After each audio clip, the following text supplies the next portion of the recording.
Hello, Peace with Food friends. I'm here with Soo Strong. Soo is an author, a poet, a colleague as a somatic practitioner and coach, and she's a recent graduate of my program.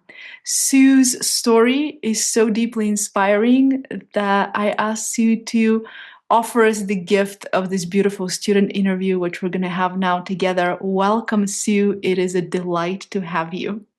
It's a delight to be with you Hmm. and to share with your Yeah, audience. thank you. Shall we jump in? Tell us a little bit about where you are in the world, who you are, and perhaps even how you found my work. Great, great. So I'm on the right-hand side of the UK. So I'm in Norfolk, which is up from London, about 2 hours from London. And it's just about to bud into spring here, so that's really nice. So who am I? That was an interesting. I was sort of reflecting today. It's like my first thoughts were, I'm a nana. I'm a nana to little Sienna, who's 4 months, who's beautiful. I'm wife to Fred. And these aren't just labels; these are things that really matter to me. I'm a mama bear to Alicia, and I'm a mama bear to my cat, Winston. And I work as a nervous system coach and a focusing trainer, and an emotional healing poet. I was told that my poems were emotional healing, and I thought, that fits. So that's what I call them now, emotional Ah, healing poems. So I found your work because you were recommended, and normally I would really dig deep before actually connecting with anything, and something that financially I didn't have the capacity for really in that moment without that becoming an extended payment plan for me. But somebody else who had trained with Jan Winhall, who I'd trained with, had done the work and really valued it and loved it. And we talked about that bit that we needed in ourselves around food and nourishment, and that was it. I looked into the book club and your PDF of the book that was sent as part of that, and then it was like, no, I need to have a call. And then we hmm. had a call, and I knew very quickly I needed to work with you. I knew that the way you work is very aligned with what something in me knew really deeply needed to happen for me, Yeah. not as a practitioner, for me as a woman, as a trauma survivor, as someone who was still comfort eating long after comfort eating didn't need to be happening, although it did in my system. But I was safe but didn't know it. Yeah. Oh, how beautiful. We were talking a little bit before the recording about how I'm most helpful to helpers. And I remember speaking to you about separating and just for now, just parking that helper hat so that you could really receive the nourishment for yourself before you could pour back into your work. And I know we're going to talk about your work today and the things that you're planning and what you're growing. But I've had the honor of reading your last book of poetry that you published, and that came while you are in your group program with me in the fall, maybe like Yeah, sometime. November Yeah, 25. sometime in the fall. And I remember sitting, it was cold enough when I was reading it. I was sitting in front of the fireplace and just reading and feeling and reading and feeling. It's kind of like when you're reading one of the Sufi poets, like if you're reading like Hafiz or you're reading Rumi um, or Rabia, it's like you're just sitting there and you're like, wow, I feel these words.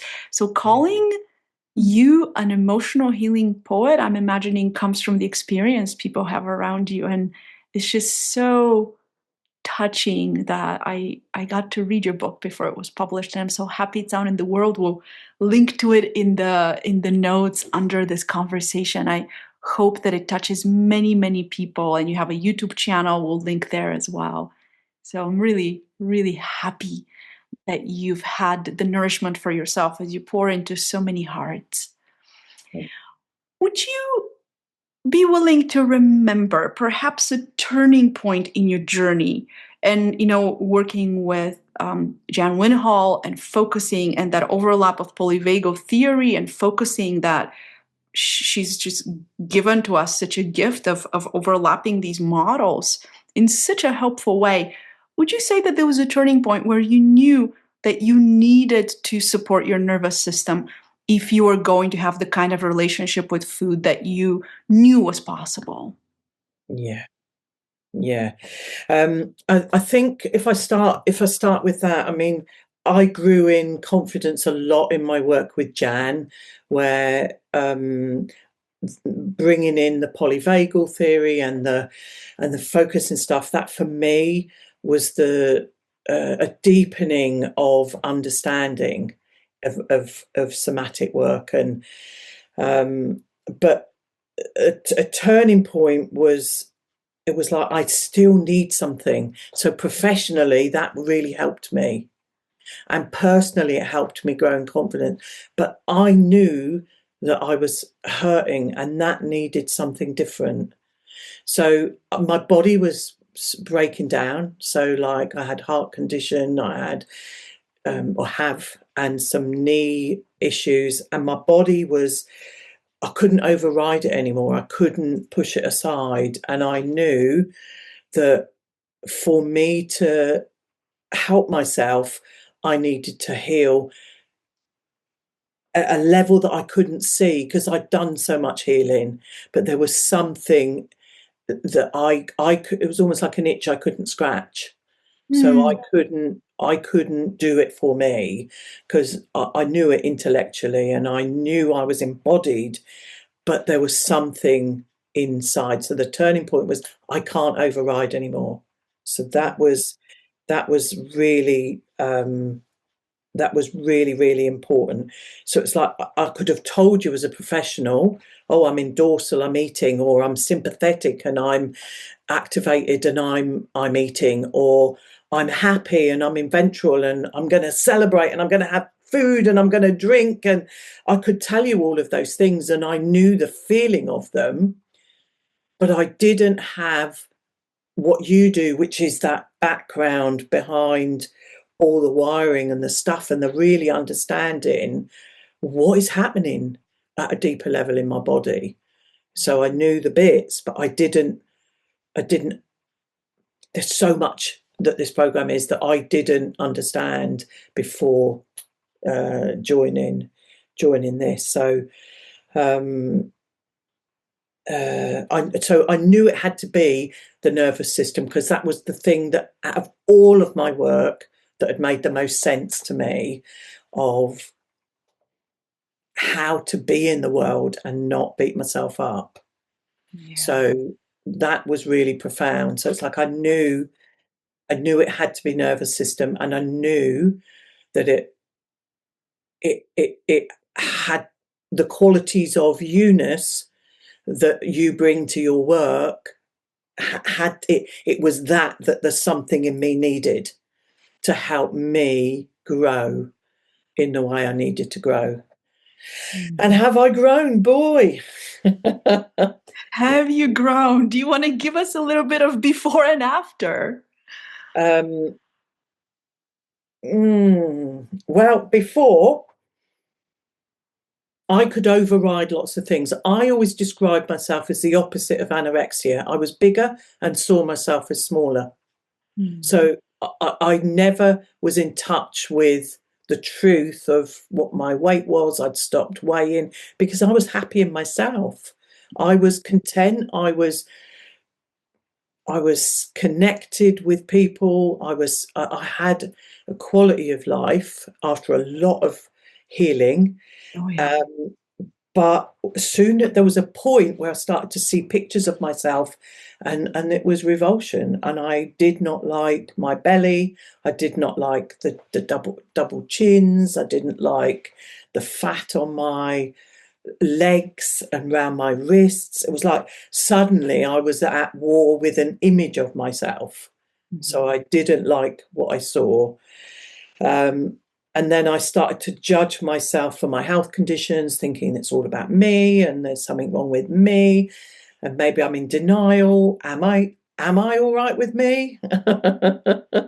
And then but the before was the confusion of the sugar. So for me, it was sugar addiction mostly, not massively savory, but sugar was the my fix, which came from when I was very young, really, 9 years old. And I, like a zombie, would go out and buy these big bars of chocolate, and I'd be secretive about it, and I'd steal my husband's or a bit of his, and you know, uh, after eating them, I'd feel drugged and lifeless and gunky and just just not good in my body. But Yeah. still, it would carry on. So it's that cycle of being lured in, doing it, feeling bad, then do it again and again and again. And so then I blame myself for my health conditions. It's all my fault. But now my relationship is Mm. one. I wrote a few notes actually. My relationship with my body feels hopeful. I genuinely want to nourish myself as at a gut level, and can feel that my new ways of eating feels good in my body, and I'm less bloated and my body wants to heal. It's not a cognitive thing, it's just a right relationship with my body.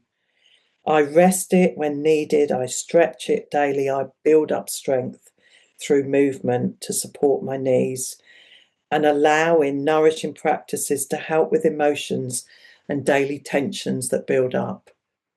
I could not, they could not be Yeah. farther from each other. Yeah. Yeah. Same person, a very different way of being. Yeah. Yeah. Yeah. Wow. Mm. It's interesting what I'm experiencing as I'm listening to you is a fullness and a sweetness, and how interesting that it was sugar that was calling you before, and how much sweetness is here in the way of being, just being together. You have this metaphor that you shared with me when we first met, and we touched again on it today before we started recording, of the clock face. Yeah. And so it is, on one hand it's poetic, on the other hand it's very descriptive of the kind of sneaky powerful work that going under the hood of the body is. Would you be willing to share with people that really beautiful metaphor you've come up with? Yeah, I remember when I first met you and we had a discovery call, and it came to me a clock face. So the clock face, I suppose in some ways it's those society's beliefs around weight and fatness and you know um uh feelings that come with all of that, the shame, the guilt, the blame, the so it's like all of the front that actually felt heavy and solid, and like I couldn't see how that would ever change. That would be lessening and more of that blame and shame and society's lack of value, and judgments around weight and health, um, and on the front was all of the ways on that clock face of,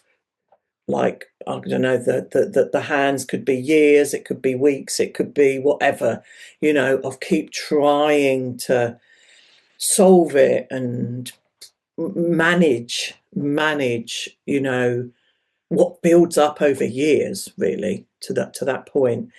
And I had the sense when I read and engaged in the book club, read your book, and the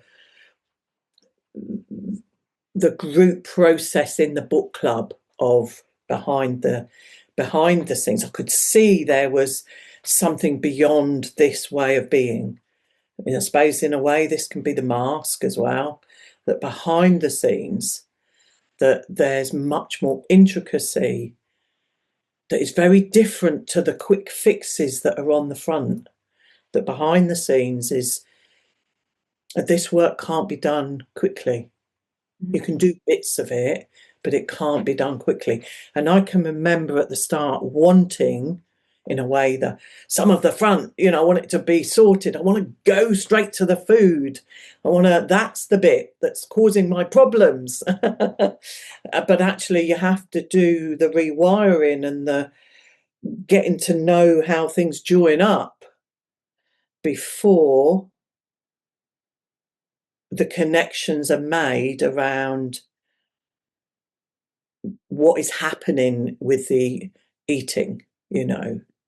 Mhm. So yeah, it is a Ooh, powerful image of behind it is pacing, really, isn't it? And it's deep.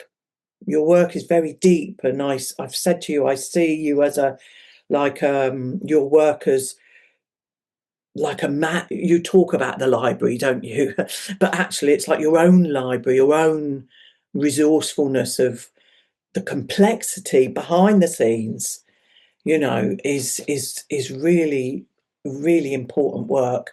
And you can't bypass it. You can't jump the steps. You can't go to step 8 when really you need to do 2 and 3. yeah, exactly. You know, Sue, as you're speaking, I have this very interesting image that was not coming before. Like in our initial call, I was thinking about, you know, like a Swiss watch where you can, sometimes on like Swatch watches, they would do like the back of the watch is transparent. So you see the clock face on the front, but the back, you can see all the little cogs moving together. And when we first spoke, I had this image of like, oh, the front, but we don't really see everything in the back. And in some way, the work that we do together makes that transparent, so we can see what's happening in there, have a better understanding of it. We can add parts where they're missing, so that there's a more robust functioning. But what I'm seeing today is very interesting. You know how, and maybe because you're in the UK, you know how there's these big like clock towers, or sometimes there'll be a very big cathedral that also has a clock. And my feeling is almost like the clock on the face of a cathedral, and that everything behind is this temple, really, that has layers and towers and frescoes and chandeliers and places of worship and a crypt. And like this is our body. Like we really are, body really has this temple like structure. And like if you look at the Sagrada Familia in Barcelona, how long they've been building it, and it's still not done, because this is the body is constantly a process of how the spark of incarnation fills it out. And today I'm seeing a much bigger image than I was seeing when we first started. And that's so beautiful about our work together. As we've gotten to know each other, I also see the temple of you that's behind the clock face. And it's just such an honor. And like you said, you can't do this quickly. You can't rush to what's for dinner when the one that's eating is not in a state to receive the food. And I think you as a colleague, as a focusing trainer, as a nervous system coach, you're really seeing like there's a lot to honor in each body and how we made a body that perhaps is not visible at first when we're like, just tell me about the food, because that's the problem. But that's actually the symptom. Yes. Yeah. Um, Yeah. and my teacher Rachel Lewis says the body's not a problem, the body's a solution. So Yeah. we have a symptom, coming from the body. We have the body that's the solution. And it's like, how do we walk that path towards supporting the body that wants to heal itself? Yeah. Yeah, that's beautiful, really nice. I like that, and that for years I've talked about long before things became really popular, where things just go through trends, don't they? And it Mhm. invalidates any of the quality of the work, but of coming home and body as home, and in fact right back to 1996 when I wrote this massive poem. It had about, the body is home, and I hadn't trained or done anything, but somewhere something in me knew that this is needing to come home to myself, and I have. Yeah. I can feel that, yeah. Yeah, I can feel that as I'm sitting with you as well. Yeah. Hmm.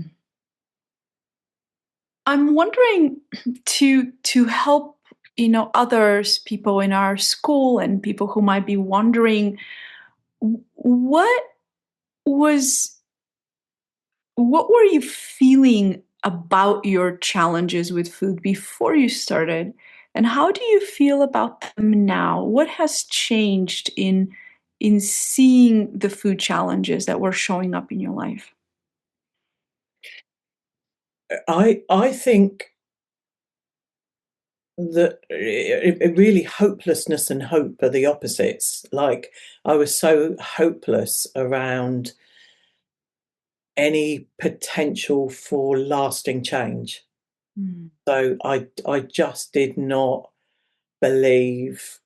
I didn't wanna go and do more blinking group, um, weigh and shame groups, and, diet, like there are in the UK a couple of well-known places that you go and you weigh and you have a little chat, and then you go away and you come back, and I didn't wanna do any more of that. I couldn't diet anymore, but so therefore there was that hopelessness. It was like, and also the shame. You're a professional, you're working with Mm. people's well-being, and you can't even get that right. So there was just something critical in there that Oh yeah. was like, there's expectations that came with that role, that you should somehow be sorted in all areas, which is a Mm. myth in itself. But so hopeless, very hopeless, and Yeah. like that it was inevitable and scary. Actually, how I felt scared Mm. when my knee started to give out, and I couldn't breathe properly. And it was like, "Hey, hang on, I've got a new grandchild, and I've got a young daughter," she's 24, but, I wanna live for not just for myself and my husband and my friends, but I wanted to live for people that really are important to me and make a contribution to their lives. So I felt frightened as well that I wasn't gonna ever be able. I really feel that. Well, frightened that I wasn't gonna be able to, I don't want to say get a grip, but, have control, not in a forceful way, but, I don't even, they're not even the right words. It's capacity to care for myself, Yeah. actually, rather than eat things that did not do me any good, that made me feel awful. And now I know there is nothing, nothing that will take this away. Nothing. Well, nothing. It's not like a week or a month or 3 months, or I have a plan. I will be 6 stone lighter by the end of this year. I can't even look at my body and think I'll be 6 stone lighter, but I am 6 stone overweight. That's a lot of weight. But it's not about weight or diet or anymore. It's about, if I care like I am, and yeah, it's quite emotional. It's quite moving. Um, it's like somehow it's important for me to look after Yeah, my body, there you go. Yeah. and I couldn't before. Mhm. Yeah, connecting with the self-care impulse, like if I was going to give it a language, it's like there's this impulse for care, which is life preserving, which is loving, which can look like, eating what you want to eat that feels good while eating it and you feel good after. Yeah, It can also look like expressing appropriately what you're feeling and not censoring it, right? It's the same loving impulse of, oh, this is me. This is me caring for myself. This is me speaking the truth. This is me loving the people in my life. This is me doing my work. This is me standing up for how I want my work to look in the world when somebody else is involved. All of that. yeah, And none of it comes from the premise that there's something wrong with you, no, or something's wrong with your body, or something's wrong with how you're functioning, or and even if there's something that needs care, there's the gene mutation, there's some kind of a metabolic thing that's gone offline. Okay, let's find what the best help is from a place of care, not from a place of yeah, panic. Yeah. yeah, yeah, from care, not panic. And interestingly, one of the things how it is now is I have a felt sense of my body that makes me realize how far from knowing what I can't find the words, but it's something about I was so far from being in touch with what it felt like to be healthy in the body. Mhm. Like, so it's like, so visibly, my belly is no longer, it's like, I like it not because other people are going to say I look better, because I'm still more weight now than I was about 18 months ago. And I hated where I was, but I am so embodied in where I am now. And it was exactly the same number. So I've got some real interesting workings going on. But this body's like, oh, I might have been 18 when I last had a sense of my body at its natural weight, Yeah. not what society says, but what's right for my body. Right. I don't know if I'm making sense. I've Oh got, yeah. yeah, Oh yeah. Oh yeah. yeah. So Yeah. it's really profound.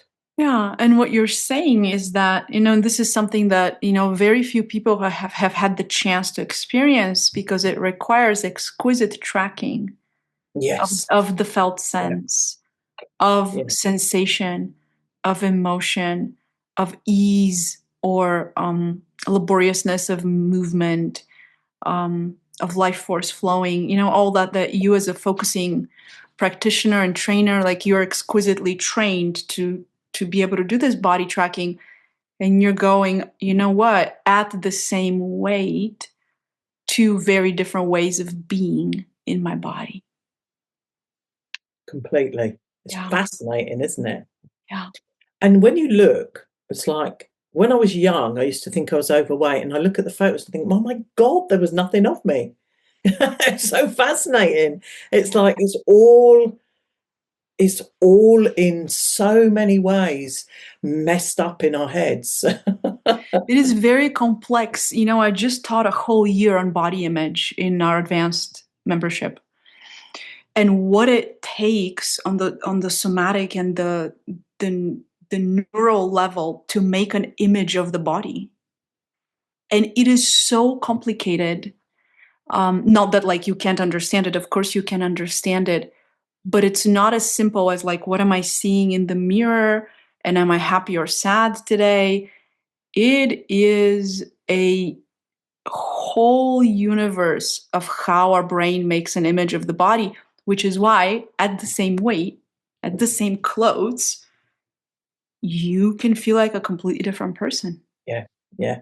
And it's like, Yeah. I was dangerously underweight, and I could tell you how fat I was.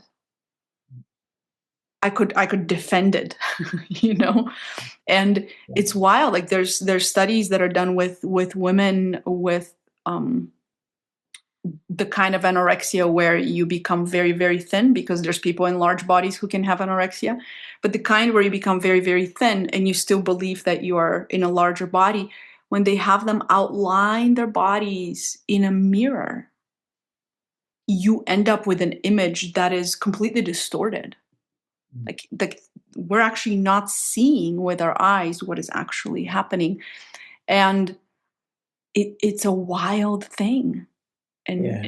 it begets some good questions about how do we make an image. Maybe you and I can sit down and have a conversation about that one day. I'd love to do that.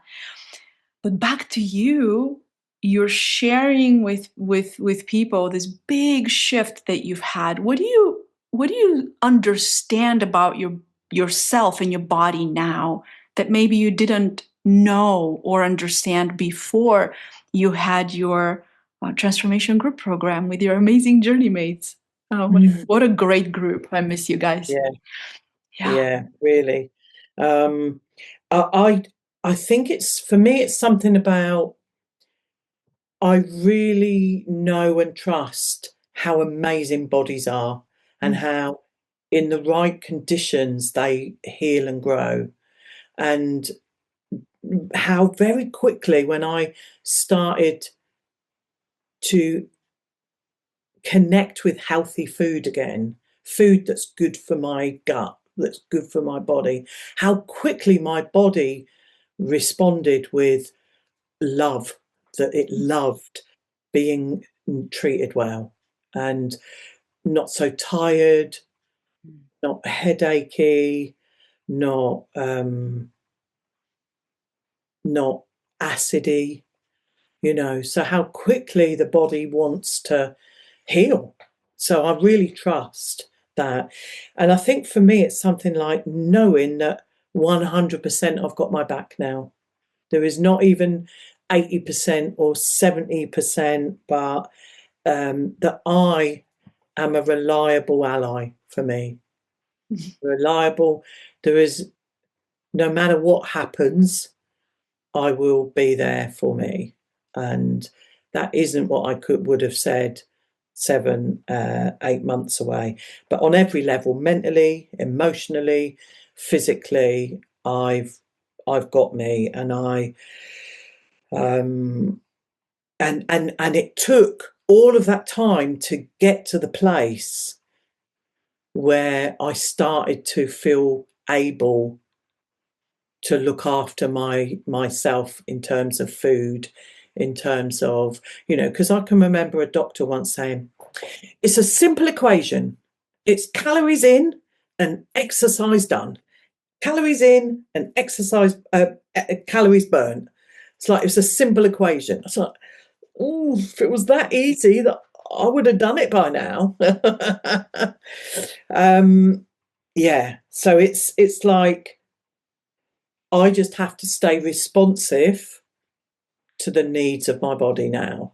And, you know, that's, and that nourishment of, because sometimes I get involved and I'm working and I don't stop enough, and my body is telling me earlier than I choose to listen. So there's still that bit of learning to be more attuned and more responsive to. I do look after it really well, but I know that there's another level that I can take it to care, to listen that bit better, you know. Yeah. Yeah. It's So really, yeah, really more refined. And you've named, Sue, the lifetime of overriding, yeah, and just how returning to these more organic, more organized ways of being that are more close to nature, easier on us, easier on our bodies, that um, we still have this whole system of habits and system of neural networks that we've built before, and the fine attunement that it takes to yeah, continue to care for yourself. given that we cannot remove all that we built before, because it also saved our lives. And there's many ways in which, like I'll often tell my students, it's like if you had a lifesaver and a rescue boat came and took you away, we want to take that lifesaver and we want to have it on the wall. Mm. We don't want to leave it in the ocean. We want to know what saved our lives, and really honor the intelligence and the creativity of our nervous system to do these things Yeah, that don't make any sense, but that actually serve yeah, us at a time that we're not capable of caring for ourselves well. yeah. It's also like a big belief that changed for me is that I'm not gonna starve if I don't eat immediately. That Mhm. it's so that these signals of food are often an emotion, or I might be thirsty, or and that I don't have to eat immediately. So there's something about trusting that it's okay. Like, I don't always eat 3 meals a day. I space it, and I might eat, I don't know, 10:30, and I might eat 4:30, 5:30, and then that's it for the day. Yeah. That would never have happened, but it's because I understand that my body, it was probably a myth that we needed to eat 3 times a day to make us buy food. You know, but, you know, That makes me laugh. yeah, Yeah. But if we think about, like, we can talk about the history of these societal norms for a long time.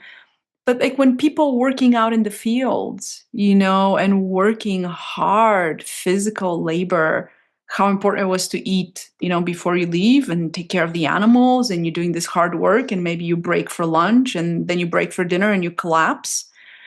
But very few of us work hard physical yeah, labor, and so yeah, there's tuning into a system that's doing such focused mental work.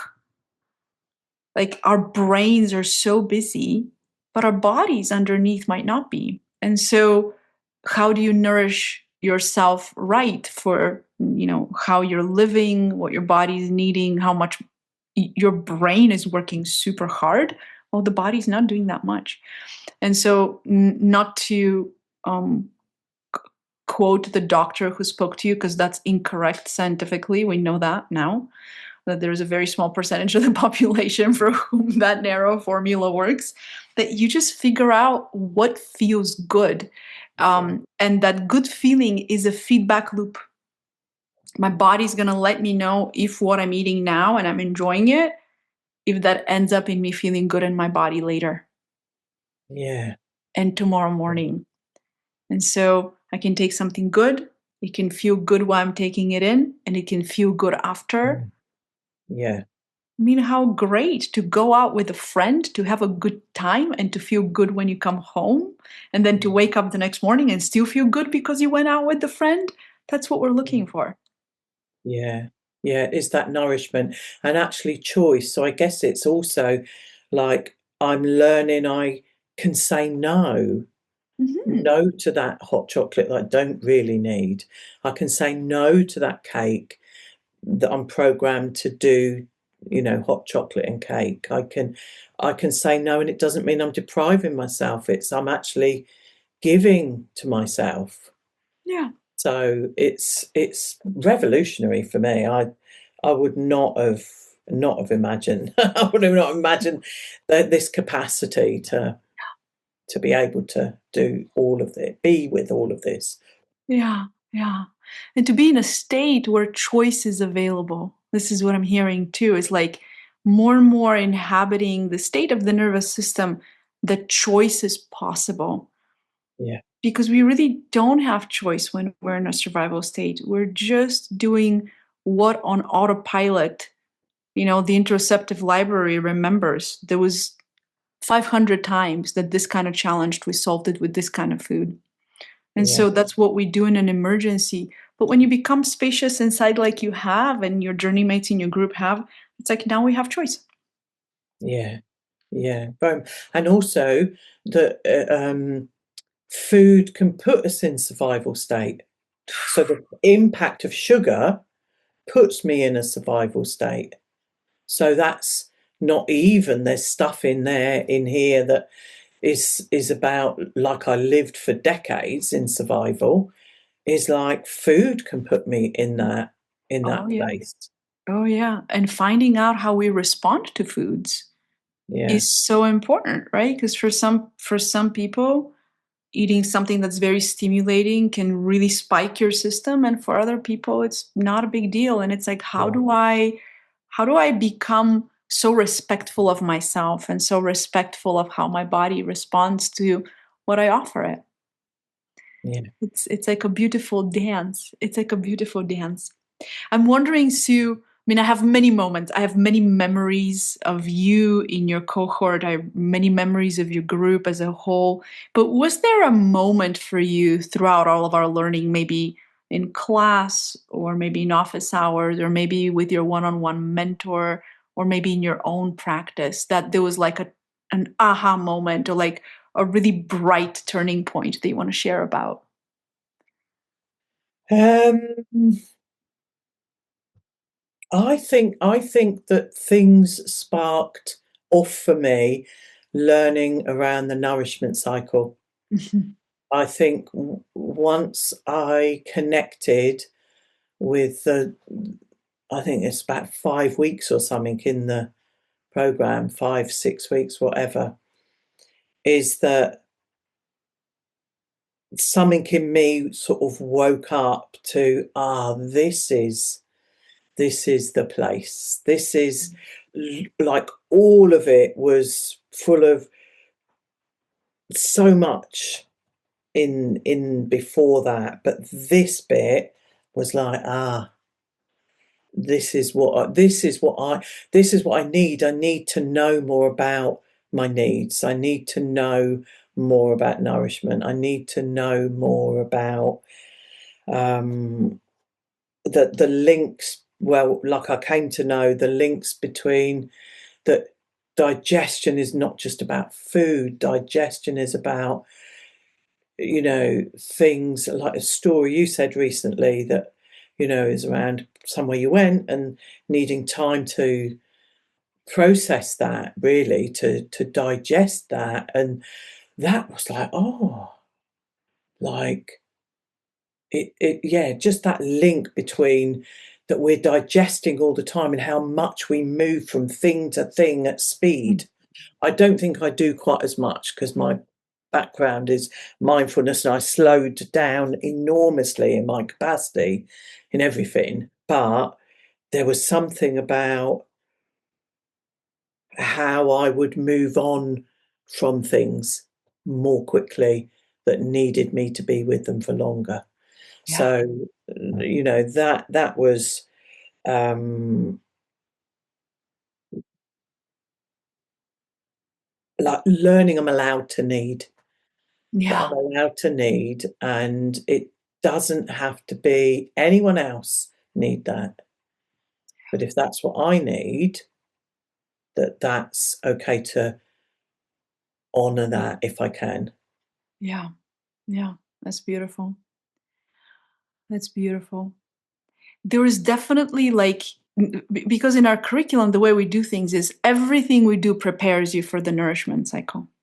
Everything we learn is preparing to be able to listen to your body and support your body, so that when we come to what's interrupted in meeting our needs, and Yes. what's interrupted in receiving what's good Yeah. from the environment and feeling good receiving it, which is, it's a relational question, Yeah. that you can actually allow yourself to thaw out around your Yes. needs. I think that was really huge. Yes. The thought to know that this is about thawing out, and in many ways, that's really what and maybe that's what we all do, but thawing out is on a right deep in my core of the hardness, even to the point that I know we use Yeah. these things.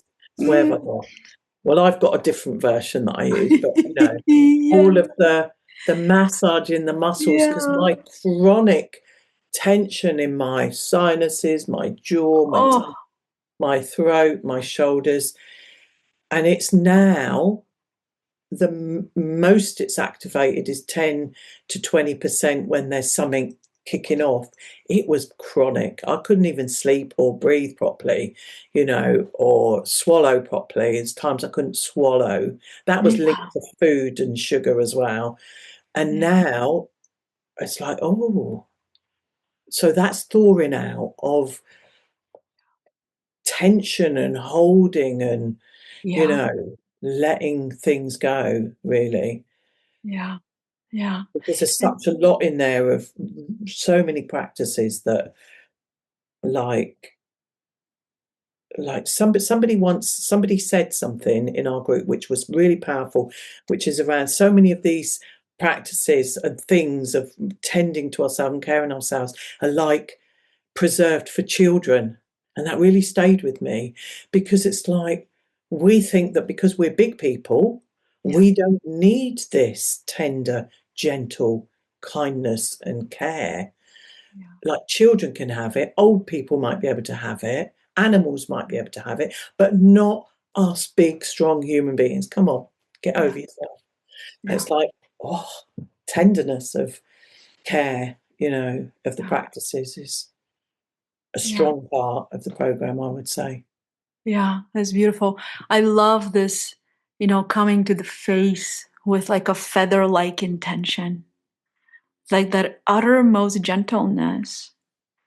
And, somebody might wonder, like, what's the big deal? Like, are we just being kind to ourselves?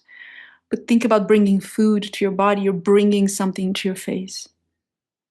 Yeah, And how often what has come towards our faces are judging looks or harsh words. yeah, Some people have been hit or slapped, and there's people for whom what came towards the face is an airbag, you know or they fell over the handlebars of their mountain bike, and the face is needing the utmost gentleness, because if we're going to receive a caring touch, a kiss, or food, that the body needs to feel safe enough that what's outside is gentle and it's not going to hurt us. And so all the work we do around the cranial nerves, all the work that I've learned in the restorative breathing work with Lois Laney, and myofunctional therapy, like all of that we're bringing in, it's not random. It's not like what's something fun I can do with you guys in group. It's like no, everything no, is so no, deeply rationalized and intentional. And in a perfect world, I would spend a year just gently touching our faces, before we even do anything else. yeah, Yeah. yeah, Yeah. So it's really lovely. It really touches me that you have your jade massager right there, your jade roll. yeah. It's so sweet. I want to ask you one more thing before I invite you to share a little about yourself and what you're doing in your work, because I think it's just contagiously amazing. Now that you've had your own experience, you've been through this 7-month group process, you've been through a book club, and I know you're going to join us also in the summer. So people who are planning on joining the summer book club, you have the loveliness of Sue there with you. Um, is there something that you want to tell somebody who's really struggling with emotional eating? Mm.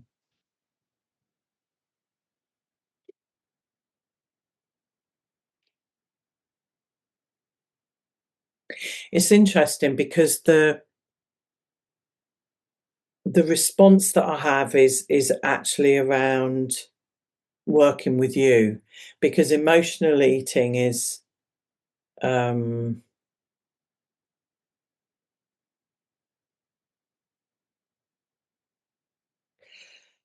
it's it starts young generally, doesn't it? Emotional eating is a coping strategy from very, very young. And I think for me, I would say join in a small group like this, join in this program that actually um, makes everything safer because there's maximum of 6 of you. And so it for me, it's like bringing that support to that overwhelm and that um, hopelessness, that stuckness, that place of like that is never going to change, which is Mm. so many people I know for whom that has been true, is like we can't think our way out of it. I would say we can't think our way out of this because if we could, we'd have done it, you know. And so I just would say if you can join your group because it's a profound transformational and it's not it's layered, so many layers. So, you know, I would say if you can join this group, not because you haven't told me to say that. I don't need to say that. It's because and also I would say don't let money stop you because you would always find a way in which they can manage that you know payment plan in order to do that. Like for me, apart from my business coaching with Craig, is this is the best money I've ever spent, the most money I've ever spent, the best money I've ever spent. It's beyond money. It's not about money. You are worth every penny because you know so much, you live so much, and it's a it is a transformational experience. So you know, it's the place that you'll find kindness of a level that's beyond any quick fix or any scrolling on Facebook, you know, or wherever you go, Yeah. you know. Thank you, Sue. Thank you. Thank you for your trust and just for the way you've shown up. Each of you in the group is an ingredient to each other's success. Um, it's kind of like it reminds me of one of my friends who says we're made of each other. And I Mm, think so much the camaraderie and the kindness and the sweetness and the even like some of the spontaneous friendships that form around other things in the group. You have so much freedom to explore and be seen and be liked and spend time with each other. I really appreciate who you brought, the ingredients of you that you brought to your group. And I think that you receiving the gifts back that you have received is also because of what you brought. So, really, a part of the eating disorder landscape is that every one of us who has struggled with an eating disorder or disordered eating has a difficult time receiving. yeah, And the fact that you are able to have a transformation is because you're able to increase your capacity to receive the ingredients that are necessary to, commingle with the ingredients that the uniqueness of you brings so that you can have this experience. And I am just beaming with warmth and joy and goodness seeing you where you are. For dessert, I would love if we can tell people what you are working on in your life right now, from all the thawing out and the energy that's bubbled up. There's one book that was born in the fall. I know you're working on a second book of poetry. Is that true? it is. Yeah, yeah. It's stalled at the moment because of the other thing that's birthed, but it's the second book is going to be on healing and recovery from complex trauma. So a lot of the poems are what I wrote when I was undergoing therapy, somatic. Well, yeah, it was EMDR that I was doing, but lots of the poems come from that, and a particular beautiful poem that I wrote in 1996, and it just shows the dance of Mm. wanting and not being able to hold on to, and you know, it's a very powerful poem. Mm. So yeah, it's going to be poems and reflections. So it's going to be more than just a poem, but it's going to be sort of some therapeutic kind of Mm. angle on the you know, healing from complex trauma. Yeah, well, beautiful. When that comes out, I'm gonna add that link as well. I'm gonna edit the description below so people can have it. And what is the other work baby that's being born? What else is happening? Well, let me just say one of the things that like a really biggest outcome from all of this, other than all of that, what I've shared, is like my own confidence and clarity in my work have like, I described it today to myself as like it's grown wings and its roots have Oh, gone deeper. And I've believed in my work for quite a while, but I've always had a backdrop of fear and lack of mm. confidence of putting that out there. So in me, and then it would die, it wouldn't birth. But this, I did some coaching, business coaching with someone who really supported me in a putting some of this to life. And I Mm. made a program, which is a 12-week program for coaches, therapists, and holistic practitioners to support them. It's called the Confident Embodied Pro Practitioner. Wow. So it's got a one-to-one element, 4 one-to-one sessions, 12 2-hour sessions, Mm. and learning platform content. But that's going to be quite brief because I don't want people to be saturated. So I want just Yeah, practices and a bit of information to so go good. to.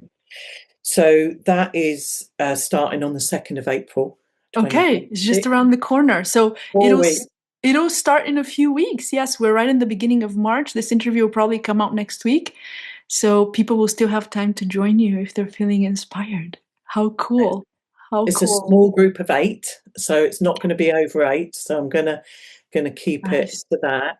And we've got anchoring, we've got acceptance, and we've got action. So we're going to So go good. through anchoring into acceptance into action. Oh, so good. The 3 A's. I love that so much. Congratulations on birthing this. I think business development, work development, curriculum development, writing is so much an outgrowth of our personal growth.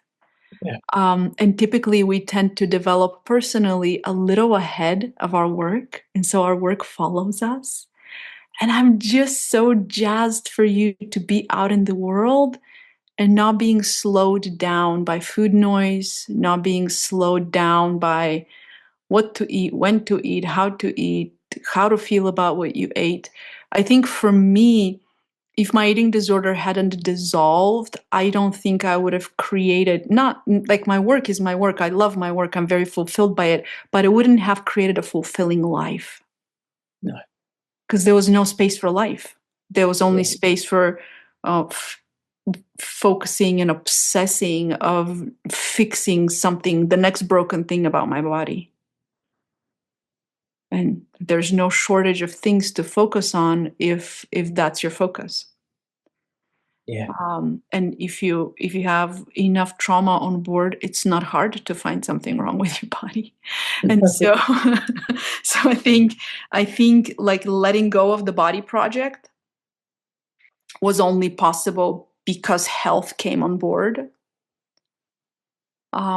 And then we can build a fulfilling life, fulfilling programs. We can show up Mm, to work, and we can pour love into the people we work with. So I'm so excited, Sue, in the UK, that people get to be with you, and um, I'm looking forward to things you maybe end up doing live that people can travel to and meet you. Just excited for whatever it is to come for you, and just wishing you to have the nourishment from these roots and from those wings to keep going in the direction that makes you happy. thank you, Colleen. It's been an absolute privilege, and uh, like words don't even touch the tenderness and the gentleness of Mm. your program. Mm. So for you, it's not just a program, but it's you genuinely care and you genuinely gift all of that to your spaces around you. It's lovely. Yeah. Thank Uh, you, Sue. Thank you for being here. Thank you for Thank you. inspiring our school and inspiring the people who might be considering joining a book club or coming into the 7-month program. It has been an honor. Thank you.